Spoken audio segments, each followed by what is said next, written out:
سيدنا ومولانا محمد وآله وإطرته بأداب كل ملوم الله. اعوذ باللہ من الشیطان الرجیم. بسم اللہ الرحمن الرحیم. الصلاۃ والسلام علیک یا رسول اللہ. الصلاۃ والسلام علیک یا حبیب اللہ.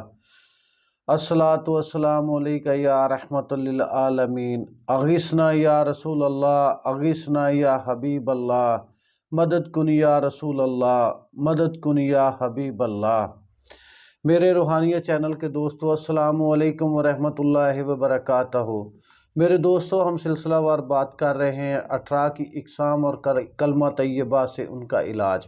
میرے دوستو، قبل ازیں ہم اس پہ جو ہے ویڈیوز بنا چکے ہیں.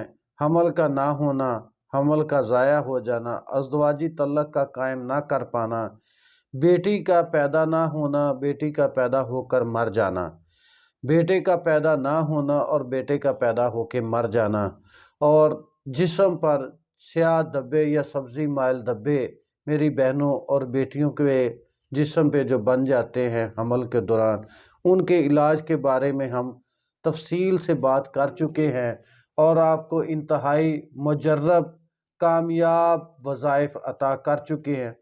ایسے عمل آپ کو بتا چکا ہوں جو آج تک کہیں بھی خطا نہیں ہوئے. جو بھی میرے پاس علاج کے لیے آئے ان کو آج تک جس کو دم کر کے دیا، جس کو دم کر دیا، اللہ نے اس کو شفا عطا فرما دی، کیونکہ شفا دینے والی ذات اللہ رب العالمین کی ہے.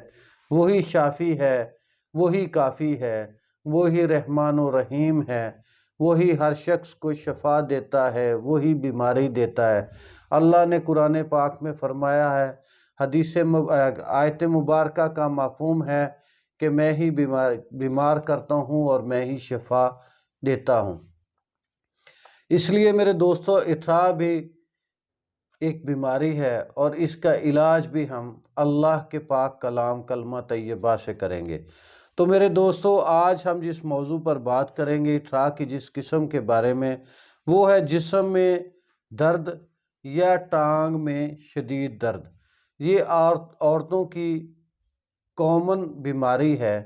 حاملہ ہونے کے بعد جیسے ہی حمل ہوتا ہے تو میری بہنوں بیٹیوں کی ٹانگ میں درد، کسی ایک ٹانگ میں، لیفٹ یا رائٹ ٹانگ میں درد ہونا شروع ہو جاتا ہے، اور یہ کولے سے لے کے نیچے پاؤں کے ایڑی تک تکلیف محسوس ہوتی ہے، اور یہ ناقابل برداشت سخت تکلیف دہ درد ہوتا ہے، اور اس کے ساتھ باقی سارا جسم بھی درد کرنا شروع ہو جاتا ہے.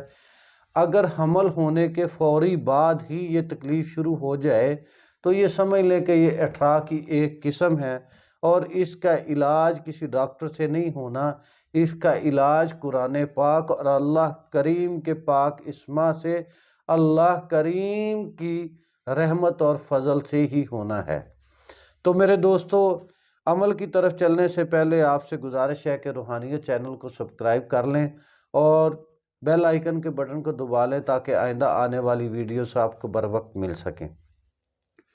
تو میرے دوستو، آپ نے کرنا یہ ہے کہ 2 رکعت نماز نفل حاجات ادا کرنی ہے، اور یہ عمل میری بہنیں بھی کرتی ہیں. میری بہنوں کو بھی اس کی اجازت ہے، اور میرے بھائی بھی اس عمل کو کر کے اپنی بیوی کو دم کر کے دے سکتے ہیں، جس سے اللہ کریم انہیں شفا عطا فرمائیں گے. تو میرے دوستو، 2 رکعت نماز نفل حاجات ادا کرنی ہے. سورہ فاتحہ شریف کے ساتھ سورہ علم نشرہ 11 دفعہ ملانی ہے. سورہ علم نشرہ 11 دفعہ سورہ فاتحہ کے ساتھ ملا کر 2 رکعت نماز نفل حاجات ادا کر کے نبی صلی اللہ علیہ وسلم کی بارگاہ میں تحفۃً پیش کر دیں اور اللہ کریم سے دعا مانگ لیں. اس کے بعد اسی جگہ پر بیٹھ کر اسی جائے نماز اور اسی مصلے پہ اسی وقت بیٹھ کے آپ نے 11 بار درود ابراہیمی اور اس کے بعد 900 بار کلمہ طیبہ لا الہ الا اللہ محمد الرسول اللہ، لا الہ الا اللہ محمد الرسول اللہ، اور پھر 11 دفعہ درود ابراہیمی پڑھ کے شہد یا زیتون کے تیل پہ دم لگا لینا ہے. شہد یا زیتون کے تیل پہ، پانی پہ نہیں دم کرنا آپ نے، شہد یا زیتون کے تیل پہ دم لگا لیں اور اس کو روزانہ استعمال کریں۔ میری بہنوں اور میرے بھائیوں، جو بھی اس عمل کو کرے اس کے بعد روزانہ بعد نماز فجر 100 بار، 3 دفعہ اول، 3 دفعہ آخر درود ابراہیمی اور 100 دفعہ درود ابراہیمی روزانہ پڑھے اور اس پہ شہد یا زیتون کے تیل پہ دم لگا لے اور روزانہ صبح بعد نماز فجر اور بعد نماز عشاء استعمال کریں۔ اللہ کریم کے فضل و کرم سے انشاءاللہ 18 دن میں شفا یاب ہو جائیں گے۔ اللہ کریم آپ کو اس موذی مرض، تکلیف دہ مرض سے میری بہنوں نجات عطا فرما دیں گے۔ آپ کی زندگی آسان اور خوش و خرم ہو جائے گی۔ آپ کو اللہ اس تکلیف سے ہمیشہ کے لیے نجات عطا فرما دیں گے۔ دوسرا کہ اس کلمہ طیبہ کی برکت سے جو پیدا ہونے والی اولاد ہے وہ نیک اور صالح ہو جائے گی، آپ کی روحانیت کمال ہو جائے گی۔ تو میرے دوستو، اس عمل کو اپنی زندگی میں اپنے لیے، اپنے عزیز و اقارب میں کسی کو تکلیف ہو ان کو یہ عمل بتائیے اور ان کو اللہ کے ذکر پہ لگائیے۔ میری یہ ویڈیوز بنانے کا مقصد صرف یہ ہے کہ اللہ کریم ہم سب کو کلمہ طیبہ کے فیض و برکات عطا فرما دے اور یہ جو لوگ عاملین، جعلی عاملوں، جعلی بابوں کے پیچھے بھاگتے ہیں ان سے اللہ نجات عطا فرما دیں۔ اللہ کریم آپ کو، مجھ کو، سب کو کلمہ طیبہ کے فیض و برکات عطا فرما دے۔ السلام علیکم ورحمۃ اللہ وبرکاتہ۔ سیدنا و مولانا محمد و آلہ و اطرتہ بیعداد کل ملوم اللہ۔